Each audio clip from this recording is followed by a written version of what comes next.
नमस्कार दोस्तों, स्वागत है आप सभी का हमारे YouTube चैनल तत्काल एजुकेशन पे। दोस्तों उम्मीद करते हैं आप सभी बहुत अच्छे होंगे, आपकी तैयारी भी काफ़ी ज़बरदस्त तरीके से चल रही होगी। दोस्तों आज हम आप लोगों के लिए रीजनिंग के 15 अति महत्वपूर्ण प्रश्न के बारे में इस वीडियो में बताएंगे, जो कि SSC, railway, group D, NTPC या किसी स्टेट एग्जाम की तैयारी कर रहे हैं। इस टाइप के प्रश्न हमेशा परीक्षाओं में पूछे जाएंगे। दोस्तों ये पार्ट नंबर कौन सा है, 414 या पार्ट नंबर 413 नहीं देखें तो आप वीडियो सेक्शन में जाके देख सकते हैं। चलिए तो पहला प्रश्न देख लेते हैं। दोस्तों पहला प्रश्न है, इसमें देखिए नीचे दिएगा विकल्पों में से संबंधित संख्या कुछ नहीं है। देखिए नीचे यहाँ पर आपको एक संबंधित संख्या दिया है, यानी 68 जो ना यहाँ पर 340 ले समेत है। ठीक उसी प्रकार से बताना है कि 17 जो ना इस प्रश्नवाचक के चिन्ह पर इन चार समय से किसे समित होगा। देखिए तो यहाँ पर सबसे पहले प्रश्न को समझते हैं, इसमें बोल कर है, ठीक है ना। देखिए यहाँ पर 68 को क्या करेंगे कि यहाँ पर 340 आ जाएगा, ठीक है ना। उसी प्रकार से 17 को भी रखेंगे। देखिए तो 68 में क्या करते हैं, अगर मान लीजिए 68 में अगर 5 ले गुना करते हैं, ठीक है ना, 68 में 5 ले गुना करेंगे तो 340 आ जाएगा, ठीक है। उसी प्रकार से अगर 17 में भी क्या करेंगे, यानी 5 ले गुना करते हैं, जब 17 में भी 5 ले गुना करेंगे तो 17 5 85 होता है। देखिए 85 किसी ऑप्शन में दिया है, 85 यहाँ दिया है, यानी ऑप्शन नंबर 1 क्या हो जाएगा, सही हो जाएगा। दोस्तों उम्मीद करता हूँ इस प्रश्न को भी आप अच्छे तरह से समझ पाओगे। नेक्स्ट प्रश्न देख लेते हैं। दोस्तों दूसरा प्रश्न है, इसमें देखिए नीचे दी गई श्रृंखला श्रेणी में प्रश्नवाचक चिन्ह के स्थान पर कौन सी संख्या आएगी। देखिए नीचे यहाँ पर आपको एक श्रृंखला दी है, इन श्रृंखला बताना है कि इस प्रश्नवाचक के चिन्ह पर इन चार ऑप्शन में से कौन सी संख्या यहाँ पर भरा जाएगा। देखिए तो यहाँ पर सबसे पहले ध्यान से देखते हैं कि श्रृंखला किस प्रकार से चल रहा है, ठीक है। देखिए यहाँ पर आपको क्या लिख रहा है, 44 लेके हो रहा है, यहाँ पर 42 हो रहा है, 42 ले यहाँ पर 38 हो रहा है, 38 ले 36 हो रहा है, 36 ले 32 हो रहा है, 32 ले 30 हो रहा है, 30 ले यहाँ पर 26 हो रहा है, 26 ले यहाँ पर 24 हो रहा है। तो 24 ले आपको अगला संख्या ज्ञात करना है। देखिए इन श्रृंखला को ध्यान से देखने के बाद में हमको क्या दिख रहा है, हमको यही दिख रहा है कि 44 ले देखिए क्या लिख रहा है, यानी 42 लिख रहा है, तो माइनस इसमें 2 कर रहा है। अब देखिए 42 ले क्या लिख रहा है, यहाँ पर 38 हो रहा है, तो 42 ले 38 हो रहा है, तो 2 इसमें 4 इसमें, देखिए यहाँ पर क्या गया, 4 आ गया, ठीक है ना। यहाँ पर 4 गया गया, ठीक है। अब 4 को क्या किया, यानी माइनस कर लिया। अब देखिए यहाँ पर आपको क्या दिख रहा है, तो यहाँ पर आपको दिख रहा है कि 38 ले क्या लिख रहा है, 36 लिख रहा है, तो यहाँ पर माइनस 2 कर रहा है। फिर यहाँ पर 36 ले क्या लिख रहा है, 32 लिख रहा है, ठीक है। 36 ले 32 लिख रहा है ना, तो यहाँ पर आपको -4 कर रहा है, ठीक है। तो अब देखिए 32 ले क्या लिख रहा है, 30 लिख रहा है, तो -2 कर रहा है, ठीक है। अब 30 ले क्या लिख रहा है, 26 लिख रहे हैं, तो माइनस यहाँ पर आपको 4 कर रहा है। अब देखिए 26 ले क्या लिख रहे हैं, 24 लिख रहे हैं, तो यहाँ पर माइनस आपको क्या कर रहा है, 2 कर रहा है। तो यहाँ पर भी क्या करेंगे, 24 में भी 4 को माइनस करेंगे, क्योंकि देखिए यहाँ पर 2 यहाँ पर माइनस किया है, फिर 4 माइनस किया है, फिर 2 किया है, फिर 4 किया है, फिर 2 किया है, फिर 4 किया है, फिर 2 किया है। तब की बार क्या करेंगे, 4 को माइनस करेंगे, यानी 24 में 4 को माइनस करेंगे तो कितना आ गया, ये 20 आ गया। यानी इस प्रश्नार्थक के चिन्ह पर कौन सा संख्या भर देगा, 20 हो गया। तो 20 को देखते हैं किस ऑप्शन में दिख रहा है, यानी ऑप्शन नंबर ए में दिख रहा है, यानी ऑप्शन नंबर ए आपका सही हो जाएगा। दोस्तों उम्मीद करता हूं इस प्रश्न को भी आप अच्छी तरह से समझ पाओगे। नेक्स्ट प्रश्न देख लेते हैं। दोस्तों तीसरा प्रश्न है, इसमें देखिए निम्नलिखित प्रश्न में दिए गए विकल्पों में से विषम शब्द का चयन करें। देखिए नीचे यहाँ पर आपको 4 शब्द दिए, इन चारों शब्दों से बताना है कि 3 एक समान है, एक आपको अलग है, उसी को बताना है कि चारों में से कौन सा आपको एक विषम दिख रही है। देखिए तो यहाँ पर क्या करिएगा, वीडियो को रोक और खुद अपने आप से बनाने की कोशिश करिएगा, और 15 प्रश्न में से आपने कितने प्रश्न सही किए हैं वीडियो को लास्ट में कमेंट में जरूर बताइएगा। और इस चैनल पर पहली बार आए तो चैनल को सब्सक्राइब कर बेल आइकन घंटी को प्रेस जरूर कर लीजिए, क्योंकि सबसे पहले इस तरह क्लास आपको मिलता रहे। देखिए तो सबसे पहले इसमें ध्यान से देखते हैं कि चारों शब्दों से सबसे कॉमन कौन सा दिख रहा है, ठीक है।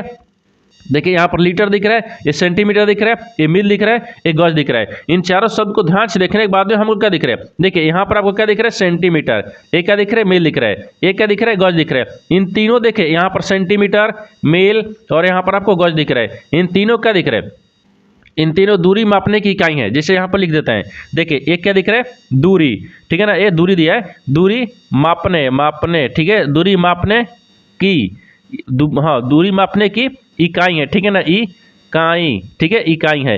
देखिए यहाँ पर आपको देखिए सेंटीमीटर दूरी मापता है, मील भी दूरी मापता है और गज भी दूरी मापता है। इन तीनों क्या दिख रहा है, एक समान दिख रहा है, क्योंकि ये दूरी मापने की इकाई है। और यहाँ पर से देखिए लीटर दिया है, ये लीटर आपको अलग हो गया है, यानी ऑप्शन नंबर क्या दिखेगा, ऑप्शन नंबर यहाँ पर आपको ये आपको सही हो जाएगा। दोस्तों उम्मीद करता हूँ इस प्रश्न को भी आप अच्छी तरह से समझ पाओगे। नेक्स्ट प्रश्न देख लेते हैं। दोस्तों 4 नंबर प्रश्न है, इसमें देखिए एक विशेष कूट भाषा में यानी LOTUS को यहाँ पर KPS यानी VR लिखा जाता है, उसी कूट भाषा में यानी वाटर को किस प्रकार से लिखा जाएगा। देखिए यहाँ पर सबसे पहले प्रश्न समझिए, इसमें बोल कर, ठीक है। देखिए यहाँ पर क्या बोल रहा है, ये बोल रहा है कि एक विशेष कूट भाषा दी है जिसमें LOTUS को यहाँ पर KPS है, VR लिखा जाता है, उसी कुछ भाषा में वाटर को कैसे लिखा जाएगा आपको इसी को बताना है। देखिए तो यहाँ पर क्या करना है, यहाँ पर कुछ नहीं, जो आपको शब्द लिखा है उसको पढ़। देखिए यहाँ पर क्या लिख रहा है, एल लिख रहा है, ओ लिख रहा है, टी लिख रहा है, यू लिख रहा है और एस लिख रहा है। वो क्या लिख रहा है, देखिए यहाँ पर लिख रहा है एक के दिया है, ठीक है ना, पी दिया है, फिर यहाँ पर एस दिया है, भी दिया है और आर दिया है, ये ऐसे लिख रहा है, ठीक है। देखिए यहाँ पर ऐसे लिख रहा है।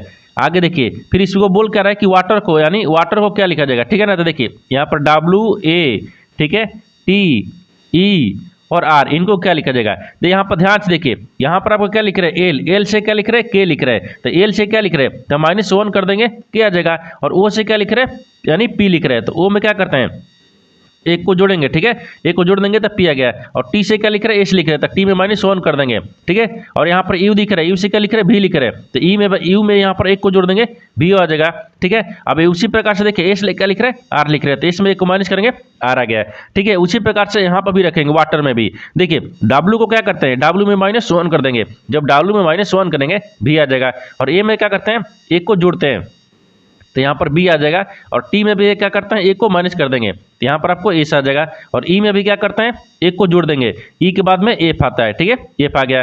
और आर में भी क्या करते हैं, -1 करते हैं। जब आर में -1 करेंगे तो यहाँ पर क्यू आ गया। देखिए यानी वाटर को क्या लिखा जाएगा, तो वाटर को देखिए यहाँ पर VBSFQ लिखा जाएगा। तो देखते हैं किस ऑप्शन में दिख रहा है, यानी VB इसमें तो नहीं दिख रहा है, हाँ VBFSQ ऑप्शन नंबर बी में दिख रहा है, यानी ऑप्शन नंबर बी आपका सही हो जाएगा। नहीं देखिए ये ऑप्शन नंबर बी, ये से यहाँ पर आ गया, नहीं ये भी नहीं हो रहा है। देखिए यहाँ पर आपको बी भी नहीं हो रहा है, यू सी तो नहीं होगा, डी होगा। कैसे होगा, देखिए VBSFQ, ठीक है, SFQ, यानी ऑप्शन नंबर डी में दिख रहा है। ऑप्शन नंबर डी आपका सही हो जाएगा। दोस्तों मैं उम्मीद करता हूँ इस प्रश्न को भी आप अच्छी तरह से समझ पाओगे। नेक्स्ट प्रश्न देख लेते हैं।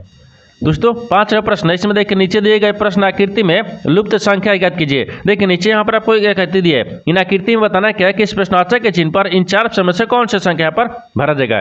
देखिए तो यहाँ पर सबसे पहले प्रश्न को समझिए, इसमें बोलकर है। देखिए यहाँ पर क्या बोलना है, इस तरह की आकृति में क्या करेंगे, इस तरह के सवाल को कैसे बनाएंगे। देखिए या तो रो में बनाते हैं, या तो कॉलम में बनाएंगे, या तो आपको जिधर बड़ी संख्या दी रहता है उधर भी बनाते हैं। तो इस आकृति को ध्यान से देखने के बाद में हमको क्या दिख रहा है, देखिए इधर भी बड़ी संख्या दिख रही है, इधर भी बड़ी संख्या दिख रही है। अगर ऐसे रखेंगे तो इधर भी दिख रहा है, या आपको दोनों छोटे संख्या है। तो इसमें थोड़ा सा लॉजिक लगाते हैं। देखिए लॉजिक कैसे लगाएंगे ना, देखिए अगर इसका मतलब कि यहाँ पर देखिए नीचे की तरफ क्या दिए, हमको प्रश्नवाचक चिन्ह नीचे की तरफ दिया, ठीक है, यहाँ पर प्रश्नवाचक चिन्ह दिया, यानी ऊपर से नीचे की तरफ ज्ञात करके देखते हैं। देखिए यहाँ पर आपको 10 दिख रहा है, ये 15 दिख रहा है, यहाँ पर आपको 14 दिख रहा है। अगर इन सबको माइनस करेंगे तो 10 तो आएगा नहीं, तो थोड़ा सा इसमें लॉजिक लगाते हैं। देखिए लॉजिक इसमें कैसे लगाएंगे, यहाँ पर क्या दिख रहा है, यहाँ पर आपको 10 दिख रहा है। देखिए यहाँ पर 10 दिख रहा है ना, 10 हो गया। और 10 को क्या करते हैं, गुना करेंगे किससे, देखिए 5 ले, सॉरी यहाँ पर 15 दिया ना, 15 और इनको दोनों को आपस में माइनस करना होगा, 14 को माइनस कर लेंगे, ठीक है ना।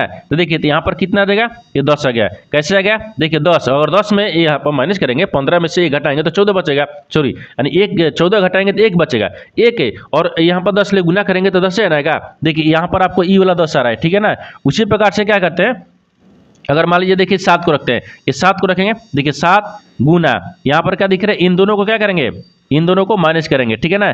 देखिए इन दोनों को माइनस करेंगे, यहाँ पर क्या दिख रहा है, 8 दिख रहा है। 8 में से यहाँ पर 6 को माइनस करेंगे, बराबर में कितना गया, देखिए 2 इधर आ गया ना, 2 इधर आ गया, तो इसमें से 2 बच गया, ये कितना हो गया, तो 7 दूनी के 14 आ गया। यहाँ पर कितना दिख रहा है, देखिए 14 आ गया, जो कि यहाँ पर भी देखिए 14 दिया हुआ है। यानी इसका मतलब किस तरह से फॉलो कर रहा है। आगे देखते हैं, आगे इसमें क्या दिख रहा है, 5 दिख रहा है। देखिए 5 दिख रहा है ना, तो यहाँ पर आपको 5 को रख लेंगे, ठीक है, 5 रखेंगे। अब आगे क्या दिया है, 5 गुना करेंगे, और फिर यहाँ पर आपको 25 लिख रहा है, ठीक है, 25 माइनस 12 कर रहा है, ठीक है ना। देखिए ये वाला 25 माइनस 12 आ गया। अब इसको क्या करेंगे, तो देखिए अगर इसको 5 से कम 5 रहने देंगे, अगर मान लीजिए इसको घटाएंगे तो 5 में से 2 घटाएंगे तो 3 बचेगा, और 1 में से इधर घटाएंगे तो 1 बचेगा, ठीक है ना। 2 में से घटाएंगे तो 13 आ गया। अब 13 और 5 कितना आ गया, 65 आ गया, जो कि यहाँ पर 65 हो जाएगा। देखिए हाँ यहाँ पर 65 दिया है, यानी इस तरह से पूरे तरह से फॉलो कर रहा है। यानी इसका मतलब क्या करेंगे, इसको भी क्या करेंगे, उसी प्रकार से रख लेंगे, ठीक है ना।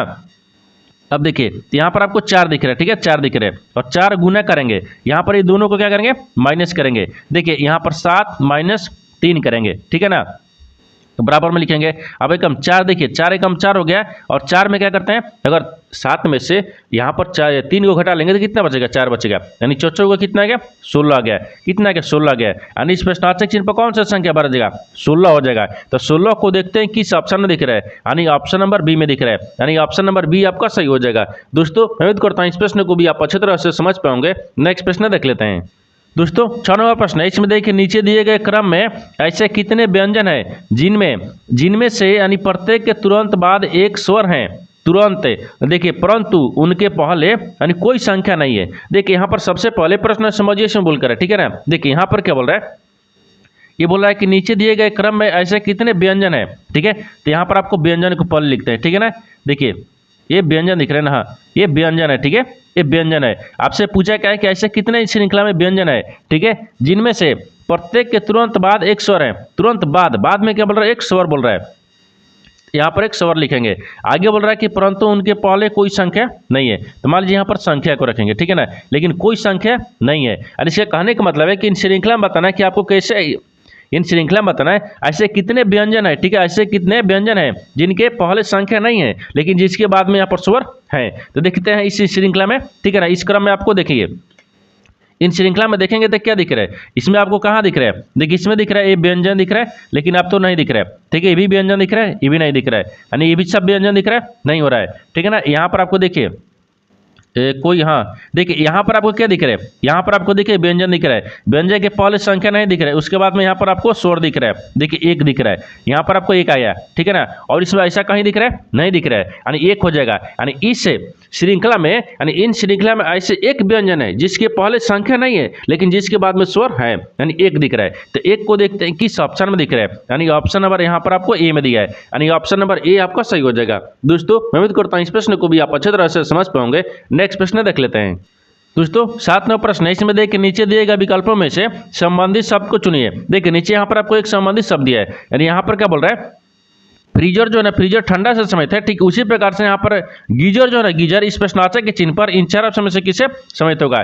देखिए तो यहाँ पर सबसे पहले प्रश्न को समझते हैं, बोलकर है। देखिए यहाँ पर क्या बोल रहा है कि यहाँ पर फ्रीजर जो किससे समित है, ठंडा से, तो यहाँ पर संबंध को रखते हैं, ठीक है, ये संबंध दिया है। देखिए फ्रीजर आपको ठंडा से समित है, उसी प्रकार से गीजर किससे संबंध होगा, ठीक है ना, तो ये संबंध दिख रहा है, ठीक है, ये गीजर किससे संबंध होगा, ठीक है ना, ये संबंध दिख रहा है। देखिए तो गीजर, यहाँ पर गीजर क्या हो जाएगा, तो गीजर आपको यहाँ पर गर्मी से हो जाएगा ना, देखिए यहाँ पर आपको गर्मी हो जाएगा, ठीक है, गर्मी से समित होगा। यानी जिस प्रकार से फ्रीजर जो है वो ठंडा से समित है, ठीक है ना, उसी प्रकार से गीजर जो है ना, गीजर आपको गर्मी से समित है। तो गर्मी देखते हैं किस ऑप्शन में दिख रहा है, ठीक है ना, यानी जमना दे दिया है, गैस दिया है, उष्मा दिया है, यानी उबलना दिया है, नहीं गैस नहीं दिया है, यानी इसके जगह पर आपको क्या होगा, यहाँ पर गर्मी हो जाएगा क्योंकि टाइपिंग में मिस्टेक हो गया हुआ है, ठीक है ना, ये गर्मी दिख रहा है, यानी ऑप्शन नंबर बी में दिख रहा है, ऑप्शन नंबर बी आपका सही हो जाएगा। दोस्तों मैं उम्मीद करता हूँ इस प्रश्न को भी आप अच्छे तरह से समझ पाओगे। नेक्स्ट प्रश्न देख लेते हैं दोस्तों। 8 नंबर प्रश्न है, इसमें देखिए निशांत पश्चिम की ओर 2 किलोमीटर चलता है, यानी एक चौराहे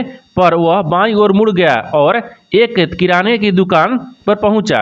निशांत की प्रारंभिक स्थिति से कितनी दूरी, देखिए किराने की कितनी दूरी किस दिशा में है। देखिए यहाँ पर सबसे पहले प्रश्न समझिए इसमें बोलकर है, ठीक है ना। देखिए यहाँ पर क्या बोल रहा है, ये क्या बोल रहा है कि निशांत पश्चिम की, देखिए निशांत पश्चिम की ओर 2 किलोमीटर चलता है, उससे पहले एक डायग्राम को बनाएंगे, ठीक है। जैसे देखिए यहाँ पर एक डायग्राम होता है, ये क्या होता है, पूर्व होता है, यहाँ पर क्या होता है, पश्चिम होता है, ऊपर में उत्तर होता है, नीचे दक्षिण होता है। आपसे बोल रहा है कि देखिए पश्चिम की तरफ 2 किलोमीटर चलता है, यहाँ से प्रारंभिक रखते हैं, ठीक है, ये प्रारंभिक है। निशांत जो है ना वो पश्चिम की तरफ कितना चला, 2 किलोमीटर चल गया है, ठीक है, चलता है। वो एक है चौराहे पर वह बाईं ओर मुड़ गया, एक चौराहा पर, तो चौराहा पर बाईं ओर मुड़ता है, ठीक है, इधर मुड़ गया और एक किराने की दुकान पर पहुंचा है। तो मान लीजिए यहाँ पर दुकान दिख रहा है, ठीक है ना, ये दुकान है, दुकान पर पहुंच गया, ठीक है, दुकान पर पहुंच गया। आगे बोल रहा है कि निशांत की प्रारंभिक स्थिति से, यानी किराने की दुकान किस दिशा में है, निशांत जो है ना, निशांत देखिए यहाँ पर प्रारंभिक स्थान है, प्रारंभिक स्थान से जो दुकान है ना, दुकान वो किस दिशा में है आपको इसी को बताना है, ठीक है ना। देखिए तो यहाँ पर आपको प्रारंभिक है, यहाँ से दुकान किस दिशा में दिख रही है। देखिए यानी एक बार डायग्राम में ध्यान से देखिए, जैसे यहाँ पर रखेंगे तो यहाँ पर आपको देखिए ना, यहाँ पर आपको दक्षिण में और यहाँ पर क्या दिख रहा है, पश्चिम में आ जाएगा, दक्षिण पश्चिम में दिख रहा है। कैसे दिख रहा है, देखिए एक बार डायग्राम में, अगर मान लीजिए यहाँ से प्रारंभिक का स्थान दिख रहा है, ठीक है, यहाँ से हम 2 किलोमीटर चले पश्चिम की तरफ, यहाँ से फिर आपको बाएं मुड़ गए तो यहाँ आ गए, ठीक है, और यहाँ से ये दिशा कौन सा दिख रहा है, देखिए ये दिख रहा है ना, यहाँ पर दक्षिण भी दिख रहा है और पश्चिम भी दिख रहा है, तो दक्षिण पश्चिम हो जाएगा। तो यहाँ पर आपसे वही बोला है कि देखिए निशांत की प्रारंभिक स्थिति से, तो निशांत की प्रारंभिक स्थिति है किराने दुकान किस दिशा में है, तो किराना दुकान किस दिशा में दिख रहा है, यानी दक्षिण पश्चिम में। तो दक्षिण पश्चिम को देखते हैं किस ऑप्शन में दिख रहा है, यानी ऑप्शन नंबर किस में दिख रहा है, यानी डी में दिख रहा है। ऑप्शन नंबर डी आपका सही हो जाएगा। दोस्तों मैं उम्मीद करता हूँ इस प्रश्न को भी आप अच्छी तरह से समझ पाओगे। नेक्स्ट प्रश्न देख लेते हैं दोस्तों 9वां प्रश्न है, इसमें देखिए उस वे नारे का चयन करें जो दिए गए वर्गों के बीच संबंध को सर्वोत्तम रूप से दर्शाता है। देखिए नीचे यहाँ पर आपको 3 शब्द दिए, इन तीनों शब्द को बताना कि आपस में कैसे समित है और इन 4 वेन डायग्राम में से कौन सा वेन डायग्राम बनेगा। देखिए तो यहाँ पर सबसे पहले ध्यान से देखते हैं कि तीनों शब्दों से कॉमन कौन सा मिल रहा है। ठीक है, देखिए यहाँ पर आपको नीला दिया है, पानी दिया है और तारा दिया है। इन तीनों शब्दों से सबसे कॉमन क्या दिख रहा है?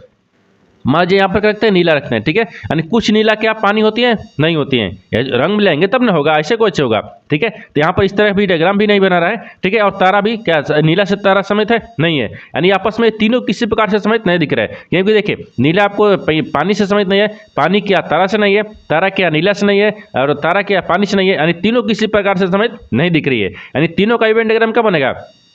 यानी अलग अलग बनेगा। यानी यहाँ पर आपको देखिए इस तरह से बन जाएगा। ये क्या दिख रहा है? नीला हो गया।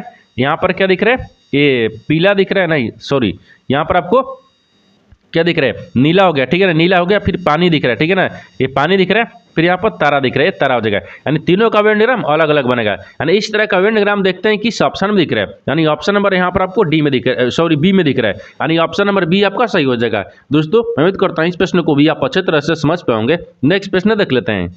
दोस्तों 10वां प्रश्न है, इसमें देखिए पी आदेट क्यू का अर्थ क्या दिख रहा है? यहाँ पर पी क्यू का पति है। ठीक है, पी एंड क्यू का अर्थ क्या दिख रहा है? यहाँ पर पी क्यू की माँ है।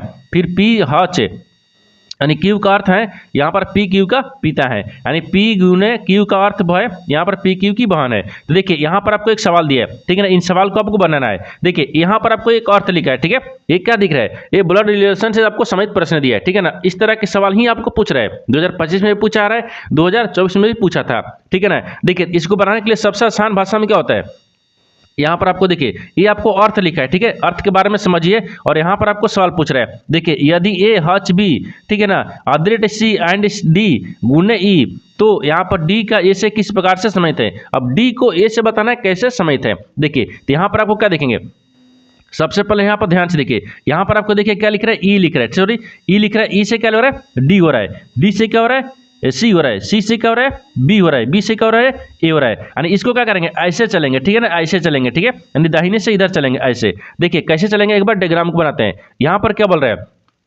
यहाँ पर देखिए ई को डी से समेत है, तो ई को डी से कैसे समेत है? देखिए यहाँ पर गुना दिया है, तो गुना का चिन्ह कहाँ दिया है? यहाँ पर। यानी पी क्यू का अर्थ क्या बोल रहा है? यानी पी क्यू की बहन है। यानी यहाँ पर आपको देखिए मान लीजिए क्या रखते हैं? ई को रखते हैं। ठीक है, ई जो है ना, ठीक है, ई क्या दिख रहा है? यहाँ पर डी की बहन है, तो यहाँ पर डी को रख लेते हैं। ठीक है, डी की बहन है, यहाँ पर आपको बहन को हो गया। ठीक है ना, ये बहन दिख रहा है। यानी ई जो है ना, यहाँ पर डी की बहन हो गई। ठीक है, बहन है। आगे क्या दिख रहा है? यहाँ पर अब एंड का चिन्ह दिख रहा है। तो एंड का चिन्ह का मतलब क्या दिख रहा है? यहाँ पर देखिए पी क्यू का यहाँ पर बोल रहा है, पी क्यू का अर्थ क्या बोल रहा है? यहाँ पर इसकी माँ है। ठीक है, तो डी, यहाँ पर डी दिखे, डी की माँ कौन दिख रहा है? यहाँ पर सी दिख रहा है। क्योंकि देखिए यहाँ पर तो सी दिख रहा है ना, यहाँ पर आपको क्या दिख रहा है? सी दिख रहा है। ठीक है, यहाँ पर आपको देखिए सी दिख रहा है, तो यहाँ पर अब क्या दिखेगी?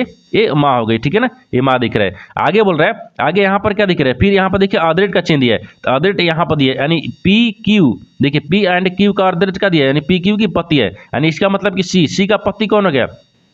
यहाँ पर आपको सी का पति दिख रहा है। ठीक है ना, यहाँ पर पति हो गया। ठीक है, सी का पति क्या दिख रहा है? तो सी का पति यहाँ पर आपको बी दिख रहा है। ठीक है ना, बी दिख रहा है। आगे देखिए, आगे इसमें क्या बोल रहा है? ठीक है ना, यहाँ पर पति दिख रहा है। आगे इसमें क्या दिख रहा है? इसमें फिर देखिए यहाँ पर आपको आदरेट का चिन्ह, हज का चिन्ह दिया है। यानी हज का मतलब पी क्यू का, देखिए यहाँ पर अर्थ क्या बोल रहा है? यानी पी का पिता है, या तो बी का पिता कौन दिख रहा है? ठीक है, तो यहाँ पर बी का पिता, यहाँ पर आपको क्या दिख रहा है? ए दिख रहा है। ये पिता हो गया। ठीक है ना, ये पिता हो गया। तो आपसे पूछा क्या है? आपसे ये पूछा है कि देखिए डी का जो है ना, ए से किस प्रकार से समित है? यानी डी को ए से कैसे समित है? यानी ए जो है ना, ए वो डी को क्या बोलेगा? आपको इसी को बताना है। ठीक है ना, देखिए तो यहाँ पर आपको क्या दिख रहा है? यहाँ पर आपको क्या दिख रहा है कि डी की माँ कौन है? सी है। ठीक है, डी की माँ कौन है? सी है। और सी का पिता कौन दिख रहा है? बी दिख रहा है। और बी का भी पिता कौन दिख रहा है? यानी ए दिख रहा है। यानी इसकी माँ के पति, ठीक है ना, यहाँ पर पति के पिता है, यानी ये क्या हो जाएगा? दादा हो गया। ये क्या दिख रहा है? यानी डी को ए क्या लगेगा? ये दादा लगेगा। ठीक है, क्योंकि पिता के पिता है। और यहाँ पर आप बोल रहा है कि ए को क्या बोलेगा? यानी ए जो है ना, ए वो डी को क्या बोलेगा? तो इसके क्या दिख रहा है? इसके बेटे का बेटा हो जाएगा। ये डी क्या दिखेगा? बेटे का बेटा हो गया। तो यहाँ पर क्या दिखेगा? यानी बेटे। ठीक है, बेटे के बेटा दिख रहा है, यानी बेटे के बेटा हो गया। यानी ए जो ना, ए डी को क्या बोल रहा है? यानी बेटे के बेटा दिख रहा है, तो बेटे के बेटे बोलेगा। तो यहाँ पर देखते हैं किस ऑप्शन में दिख रहा है। यानी बेटे के बेटी, सॉरी यहाँ पर बहन है, ये आपको लड़की है ना, ये बहन हो जाएगी, क्या दिखेगी, ये बहन आई, देखिए इसका ही बहन दिख रहे थे, ये बेटी हो जाएगी। यहाँ पर क्या दिख रही है, बेटी दिख रही है। देखिए बेटे की बेटी ऑप्शन नंबर ए में दिख रहा है, यानी ऑप्शन नंबर ए आपका सही हो जाएगा। दोस्तों मैं उम्मीद करता हूँ इस प्रश्न को भी आप अच्छी तरह से समझ पाओगे। नेक्स्ट प्रश्न देख लेते हैं। दोस्तों 11वां प्रश्न है, इसमें देखिए आरेख का अध्ययन कीजिए और उन शिक्षकों का प्रतिनिधित्व करने वाले क्षेत्र की पहचान करें जो भारतीय और चीनी लोग हैं। देखिए यहाँ पर सबसे पहले प्रश्न समझिए से बोल कर, ठीक है ना। देखिए यहाँ पर क्या बोल रहा है, ये बोल रहा है कि यहाँ पर आपको 3 वे नारक दिया है। क्या क्या दिया है, देखिए यहाँ पर आपको एक शिक्षक का दिया है, ठीक है ना। एक क्या दिख रहा है, शिक्षक हो गया। एक क्या दिख रहा है, चीनी लोग को दिखा रहा है, ठीक है। एक क्या दिख रहा है, ये भारतीय लोगों को दिखा रहा है, ठीक है। तो आपसे पूछे क्या है, आरेख का अध्ययन, देखिए यानी आरेख का अध्ययन कीजिए और उन शिक्षकों की प्रतिनिधित्व करने वाले क्षेत्र की पहचान करें, ठीक है, जो भारतीय चीनी लोग हैं। इसका कहने का मतलब है कि उससे पहचान करना है कि देखिए जो भारतीय भी है और चीनी लोग भी है, भारतीय भी है और चीनी लोग भी है। लेकिन यहाँ पर आपको क्या दिख रहा है, शिक्षक भी होना चाहिए, शिक्षक भी होना चाहिए। देखिए यहाँ पर क्या पूछा है, यहाँ पर वही पूछा है, देखिए शिक्षक भी होना चाहिए और भारतीय भी होना चाहिए और चीनी लोग भी होना चाहिए। तो यहाँ पर आपको क्या दिख रहा है, यानी 3 दिख रहा है। 3 एक ऐसी संख्या है, देखिए 3 एक ऐसी संख्या दिख रहा है जो कि तीनों दिख रहा है। यानी देखिए ये भारतीय में भी दिख रहा है ना, देखिए भारतीय में भी आ रहा है, ये चीनी लोग में भी आ रहा है, और ये क्या दिख रहा है, ये आपको यहाँ पर शिक्षक में भी आ रहा है, यानी तीनों में दिख रहा है। तो तीनों से आपसे पूछा है कि देखिए वो शिक्षकों को प्रतिनिधित्व करना है, वो शिक्षक को बताना है जो कि भारतीय भी है और चीनी लोग भी है, यानी शिक्षक भी है, चीनी लोग भी है और भारतीय भी है। तो तीनों का आपको यहाँ पर आपको 3 दिख रहा है। 3 एक ऐसी संख्या है जो कि तीनों को दिख रही है। तो यहाँ पर क्या दिख रहा है, 3 आ जाएगा। तो केवल देखते हैं 3 को, तो केवल 3 ऑप्शन नंबर डी में दिख रहा है, क्योंकि केवल 3 ही है। तो 3 किस ऑप्शन में दिख रहा है, डी में दिख रहा है। ऑप्शन नंबर डी आपका सही हो जाएगा। दोस्तों मैं उम्मीद करता हूँ इस प्रश्न को भी आप अच्छी तरह से समझ पाओगे। नेक्स्ट प्रश्न देख लेते हैं।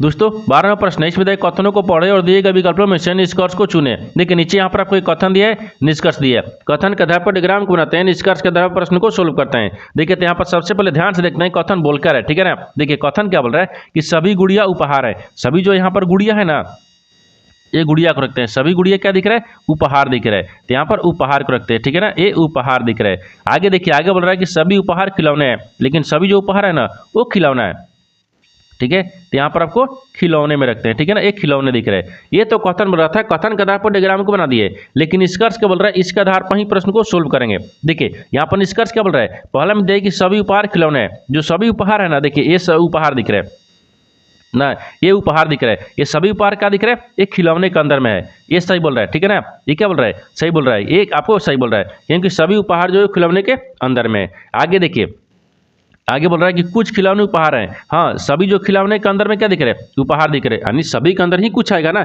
तो कुछ खिलौना उपहार है या कुछ हाँ देखिए यहाँ बोल रहा है कि कुछ खिलौने उपहार है, तो सभी उपहार क्या दिख रहा है, खिलौने के अंदर में दिख रहा है। ये भी सही बोल रहा है, यानी सभी के अंदर ही कुछ आएगा। 1 2 दोनों सही बोल रहे हैं। जब 1 2 दोनों सही बोल रहा है, इसमें देखते हैं कौन ऑप्शन होगा, यानी ऑप्शन नंबर बी में दिख रहा है। यानी देखिए दोनों, यानी 1 और 2 पालन करते हैं, यानी ऑप्शन नंबर बी आपका सही हो जाएगा। दोस्तों मैं उम्मीद करता हूँ इस प्रश्न को भी आप अच्छी तरह से समझ पाओगे। नेक्स्ट प्रश्न देख लेते हैं। दोस्तों 13वां प्रश्न है, इसमें देखिए एक व्यक्ति का पहले 4 माह का औसत मासिक खर्च यानी 1800 तथा अगले 8 माह का यानी 2000 रुपये एक साल की उसकी लागत, उसकी बचत बोल रहा है, उसकी बचत 5600 है, तो उसका औसत मासिक आय है। देखिए यहाँ पर सबसे पहले प्रश्न समझिए इसमें बोलकर, ठीक है ना। देखिए यहाँ पर क्या बोल रहा है, ये बोल रहा है कि एक व्यक्ति का पहले माह का, देखिए यानी पहले महीने का मासिक यानी खर्च कितना दिखा रहा है, 1800 है। अगले 8 महीने के खर्च कितना दिखा रहा है, 2000 दिखा रहा है। तो एक साल में बोल रहा है, एक साल की बचत में, यानी एक साल में वो कितना बचा रहा है, 5600 बचा रहा है। उसकी औसत मासिक आय बताना है, ठीक है ना। देखिए तो यहाँ पर क्या करेंगे, पूरे वर्ष की आय निकालेंगे। जैसे यहाँ पर क्या लिख रहे हैं, पूरे, ठीक है ना, पूरे वर्ष, ठीक है, पूरे वर्ष की आय, यानी पूरे वर्ष की आय बराबर क्या रखेंगे, यहाँ पर 1800 दिया, ठीक है ना। देखिए 1800 कितने साल के लिए दिए, सॉरी यहाँ पर महीने के लिए दिए। देखिए 1800 कितने, 4 महीने के, 4 महीने रख लेंगे, फिर प्लस में करेंगे। अब देखिए फिर आगे क्या बोल रहा है कि आगे खर्च यानी 1800 हो गया, अगले 8 माह, तो अगले 8 माह कितने के, 2000 में। तो यहाँ पर आपको क्या लिखेंगे, ये 2000 रखते हैं, ठीक है ना, 2000। ये कितना में कर रहा है, ये 8000 में कर रहा है, सॉरी 8 महीने में कर रहा है, ठीक है। ये फिर यहाँ पर गुना करेंगे, कितना करेंगे, सॉरी यहाँ पर गुना नहीं जोड़ेंगे ना, क्योंकि 5600 तो बचा भी रहा है, तो 5600 यहाँ पर बचा रहा है, तो इसको प्लस कर लेंगे, ठीक है ना, ये बचा रहा है। अब देखिए इनको गुना करेंगे तो कितना क्या, 18 चुके बहुत नहीं 18, हाँ 18 में आ रहे हैं, 18 के 72 हो गया, यहाँ पर आपको 7200 आ गया।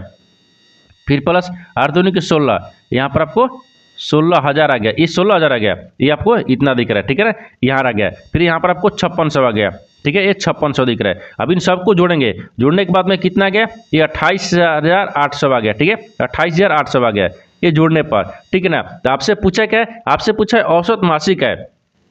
देखिए तो यहाँ पर रखते हैं, इसको ऐसे रखते हैं, ठीक है ना, औसत यानी औसत, ठीक है, औसत मासिक, ठीक है ना, मासिक आय, ठीक है ना, औसत मासिक आय कितना हो गया, 28,800 आया, ठीक है। 28,800 में क्या करेंगे 12, यानी कि 12 से ना, यानी एक साल में कितने होता है 12 महीने होते हैं, तो 12 से भाग कर लेंगे। जब 12 से इसमें भाग करेंगे तो कितना आ रहा है, यहाँ पर भाग करने पर कितना रहा है 2400 आ गया, कितना आ गया ये 2400 आ गया, यानी 2400 रुपये हो जाएगा, कितना आ गया 2400 रुपये। तो आपसे वही बोला कि उसका औसत मासिक आय कितना हो गया 2400 हो गया। तो 2400 देखते हैं किस ऑप्शन में दिख रहा है, तो ऑप्शन नंबर यहाँ पर सी में दिख रहा है, यानी ऑप्शन नंबर सी आपका सही हो जाएगा। दोस्तों मैं उम्मीद करता हूँ इस प्रश्न को भी आप अच्छे तरह से समझ पाओगे। नेक्स्ट प्रश्न देख लेते हैं। दोस्तों 14वां प्रश्न है, इसमें देखिए एक ट्रेन 120 किलोमीटर प्रति घंटा की गति से यानी चलते हुए यानी एक खंभे को 9 सेकंड में पार करती है, तो ट्रेन की लंबाई क्या है। देखिए यहाँ पर सबसे पहले प्रश्न समझिए, इसमें बोलकर, ठीक है ना, यहाँ पर क्या बोल रहा है, यहाँ पर आपको क्या बोल रहा है कि एक ट्रेन की, देखिए एक ट्रेन जो है ना यहाँ पर 120 किलोमीटर प्रति घंटा की चाल से चलते हैं और 9 सेकंड में एक खंभे को पार कर लेती है, तो ट्रेन की लंबाई बताना है, यानी ट्रेन की लंबाई ज्ञात करना है, ठीक है। उसके लिए क्या करेंगे, सबसे पहले देखिए यहाँ पर आपको चाल दिया है, ठीक है, क्या दिया चाल दिया है, यानी चाल कितना दिया 120 किलोमीटर प्रति घंटा दिया है, ठीक है ना।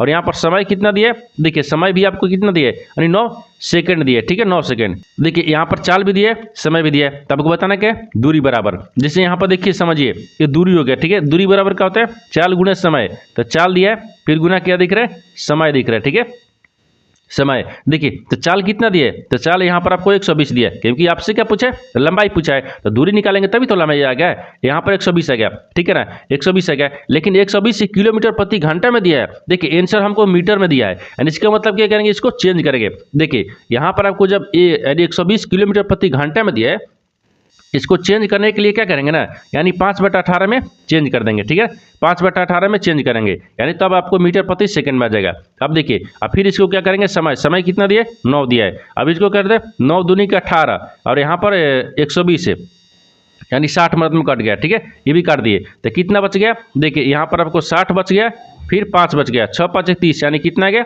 300 आ गया, यानी 300 मीटर आ गया। तो आपसे वही पूछा है कि ट्रेन की लंबाई कितना गया 300 मीटर, तो 300 मीटर देखते हैं किस ऑप्शन में दिख रहा है, यानी 300 मीटर ट्रेन की लंबाई है, तो 300 किस ऑप्शन में दिया है, ऑप्शन नंबर बी में दिख रहा है, ऑप्शन नंबर बी आपका सही हो जाएगा। दोस्तों मैं उम्मीद करता हूँ इस प्रश्न को भी आप अच्छी तरह से समझ पाओगे। नेक्स्ट प्रश्न देख लेते हैं। दोस्तों 15 प्रश्न है, इसमें देखिए एक त्रिभुज की भुजाओं की लंबाई 5 सेंटीमीटर यानी 7 सेंटीमीटर और 10 सेंटीमीटर है, तो त्रिभुज का क्षेत्रफल ज्ञात कीजिए। देखिए यहाँ पर सबसे पहले प्रश्न समझिए, इसमें बोलकर, ठीक है ना। देखिए यहाँ पर क्या बोल रहा है कि एक त्रिभुज की भुजाओं की लंबाई दिया है 5 सेंटीमीटर 7 सेंटीमीटर और 10 सेंटीमीटर, यानी त्रिभुज का क्षेत्रफल ज्ञात कीजिए, यानी त्रिभुज का क्षेत्रफल ज्ञात करना है। त्रिभुज के क्षेत्रफल ज्ञात करने के लिए सबसे पहले क्या होता है, यहाँ पर इस रखेंगे, इस बराबर क्या होता है, देखिए यहाँ पर 5 हो गया, फिर प्लस 7 हो गया, फिर प्लस यहाँ पर 10 हो गया, बटा में 2 आ जाएगा। इसको जोड़ेंगे तो कितना गया, यानी 7 है, हाँ यहाँ पर देखिए 7 17 5 यहाँ पर 22 दिख रहा है, यानी 22 बटा में 2 दिख रहा है, यानी 11 आ गया, ठीक है। यहाँ पर कितना दिख रहा है 11 दिख रहा है। जब एस के मान 11 आ गया ना, इसको फॉर्मूला रखेंगे, यानी त्रिभुज के क्षेत्रफल रखते हैं। ये त्रिभुज दिख रहा है, ठीक है ना, ये त्रिभुज के क्षेत्रफल, ठीक है, यानी क्षेत्रफल, त्रिभुज का क्षेत्रफल देखिए एक फार्मूला होता है, क्या फार्मूला होता है, देखिए एस हो गया, ठीक है ना, यानी एस माइनस ए दिख रहा है, यानी फिर यहाँ पर एस दिखेगा, एस माइनस बी दिखेगा, ए बी हो गया, फिर यहाँ पर एस दिखेगा, ठीक है, वो यहाँ पर एस, हाँ एस दिखेगा, एस माइनस सी दिखेगा। अब देखिए इसी को बैठाना है, देखिए यहाँ पर आपको क्या दिख रहा है, यहाँ पर ऐसे रखते हैं, यानी एस दिख रहा है ना और एस दिख रहा है, एस के मान कितना दिख रहा है 11 आ गया, ठीक है 11 रखेंगे, फिर यहाँ पर 11 माइनस यहाँ पर 5 करेंगे, ठीक है, फिर यहाँ पर अब 11 दिख रहा है, तो अब यहाँ पर देखिए 11 रखेंगे, 11 में कितना दिख रहा है 7 दिख रहा है, तो 7 करेंगे, फिर यहाँ पर आपको क्या दिख रहा है 11 दिख रहा है, 11 में से यहाँ पर क्या करेंगे 10 को माइनस करेंगे। अब देखिए ये तो यहाँ पर अब देखिए इसको क्या करेंगे 11 तो 11 रखेंगे, ठीक है 11 दिख रहा है, अगर इसको क्या करेंगे घटाएंगे तो कितना बचेगा 6 बचेगा, इसको भी घटाएंगे तो कितना बचेगा 7 4 11 4 बचेगा, इसको भी घटाएंगे तो कितना बचेगा यहाँ पर 1 बचेगा। अब इन सबको क्या करेंगे गुना करेंगे, यानी 11 6 66 और 4 में गुना करेंगे, ठीक है ना, और गुना करने के बाद में फिर 1 से गुना करेंगे, सबको यहाँ पर गुना करने के बाद में कितना आ जाएगा, देखिए यहाँ पर 2/66 यानी सेंटीमीटर स्क्वायर आ गया, यानी 2/66 सेंटीमीटर आ गया। यानी इस तरह का जो 2/66 सेंटीमीटर देखिए किस ऑप्शन में दिख रहा है, तो ऑप्शन नंबर यहाँ पर बी में दिख रहा है, यानी ऑप्शन नंबर बी आपका सही हो जाएगा। दोस्तों उम्मीद करता हूँ इस प्रश्न को भी आप अच्छे तरह से समझ पाओगे। नेक्स्ट वीडियो में मिलते हैं, तब तक जय हिंद दोस्तों इस चैनल पर पहली बार आए तो चैनल को सब्सक्राइब कर बेल आइकन घंटी को प्रेस जरूर कर लीजिए, क्योंकि सबसे पहले इस तरह क्लास आपको मिलता रहे। और इन सारे प्रश्न का PDF आपको टेलीग्राम पर मिल जाएगा, जो कि इस वीडियो का डिस्क्रिप्शन में लिंक दिया गया है।